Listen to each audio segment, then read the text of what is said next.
El senador Duque, tiene usted la palabra. Muchas gracias, señor presidente. Yo creo que hemos escuchado hoy una intervención por parte del gobierno nacional que muestra lo triste que es el adanismo en la política, en creer que la república se refunda, se crean nuevas medidas de acción como si no hubiera historia. Y quizás la intervención que vamos a hacer hoy inicialmente se refiere a 6 grandes verdades sobre la situación de las víctimas en el país. ¿Cuántas son las víctimas? Aquí habría que preguntarse por qué el interés del gobierno de cerrar esos registros y proceder con las reparaciones, cuando en diciembre del 2013 decían que había en Colombia 6.5 millones de víctimas, 86% de desplazamiento forzado, y ya en el 2015, según el registro, hemos aumentado a 7.1 millones. Y entonces la pregunta es, ¿cómo vamos a garantizar la debida reparación si ese número sigue creciendo? Y más aún cuando estamos viendo que el 51% de las víctimas de esas minorías étnicas son mujeres. También es interesante que en el adanismo del gobierno se desconoce lo que se ha venido haciendo en el país, y resulta que desde la ley 975 del 2005 se viene reconociendo en el país a las víctimas como un factor determinante en el proceso de construcción de la paz en Colombia, y por eso esa misma ley reconoció los principios de verdad, justicia y reparación. Pero adicionalmente fue el decreto 1290 del 2008 el que estableció los patrones de reparación administrativa que hoy siguen operando en el país. Y frente al adanismo que también utiliza el señor ministro en su intervención, qué bueno sería recordarle los avances presupuestales que ha tenido Colombia en materia de reparación de víctimas, porque entre el año 2002 y el año 2005 pasamos de 57.000 millones de pesos a 248.000, y en el 2006 empezamos que 704.000, cerrando con más de 2 billones de pesos.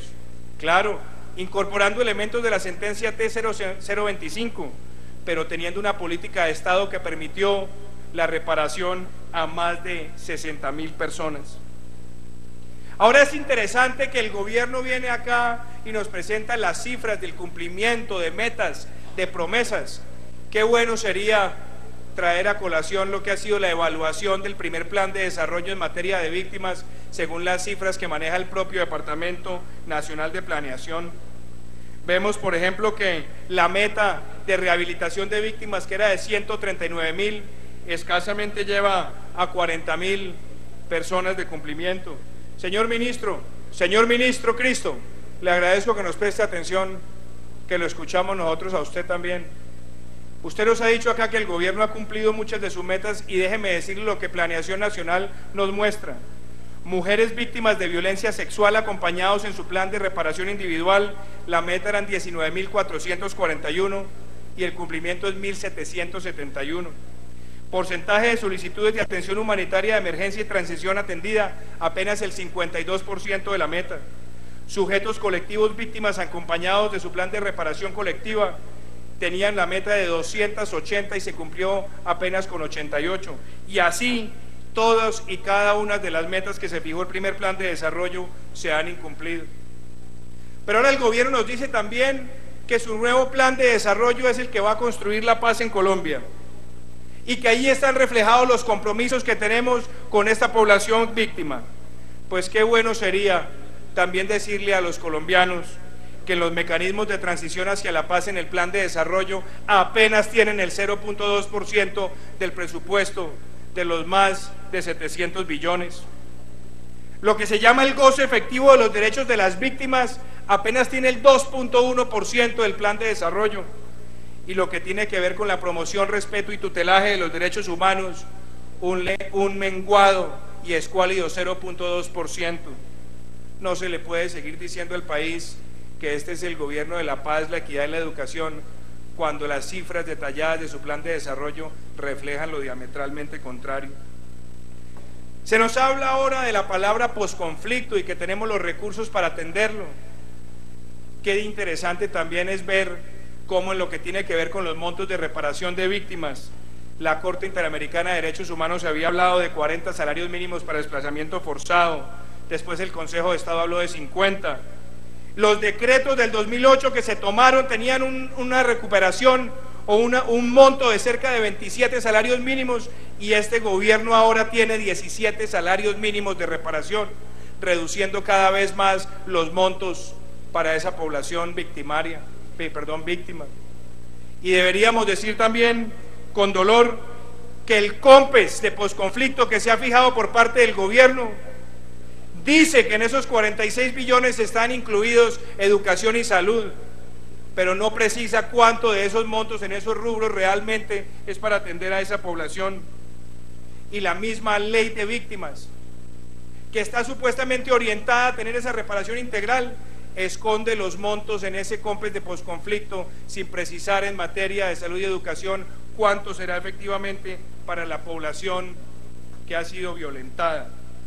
En materia del presupuesto del sector agrario, este año tenemos 4.4 billones de pesos, y de esos 0.4 billones, solamente el 9% tiene que ver con formalización y titulación, lo cual va a hacer más difícil el cumplimiento de las metas de entregas de tierras. En materia de atención integral a las víctimas, dentro del presupuesto de atención social, la entidad de atención y reparación integral tiene el 15% del sector, pero lo que es triste es que el 45% de esa entidad es todo funcionamiento. La quinta verdad que quisiéramos señalar tiene que ver con los informes que han venido presentando los organismos de control, que muestran que hay retrasos en la atención, en los pagos y sobre todo en la gestión misma. La y última verdad a la cual quisiera referirme antes de darle la palabra a mi colega Paloma Valencia tiene que ver con lo que el programa Sinergia del Departamento Nacional de Planeación señala en el indicador de seguimiento a los planes de reparación colectiva de los grupos. Sí, senador, tiene un minuto más. En los últimos 4 años solamente se ha cumplido el 8%. Entonces, este gobierno que viene a jactarse de haber hecho una gran reparación de las víctimas, de apropiar los recursos, de responderle al país, las cifras de su presupuesto, de su plan de desarrollo, del cumplimiento de las metas, muestra todo lo contrario, que las víctimas son la última prioridad de su agenda de políticas públicas. Muchas gracias. Tiene la palabra el senador Mauricio Delgado.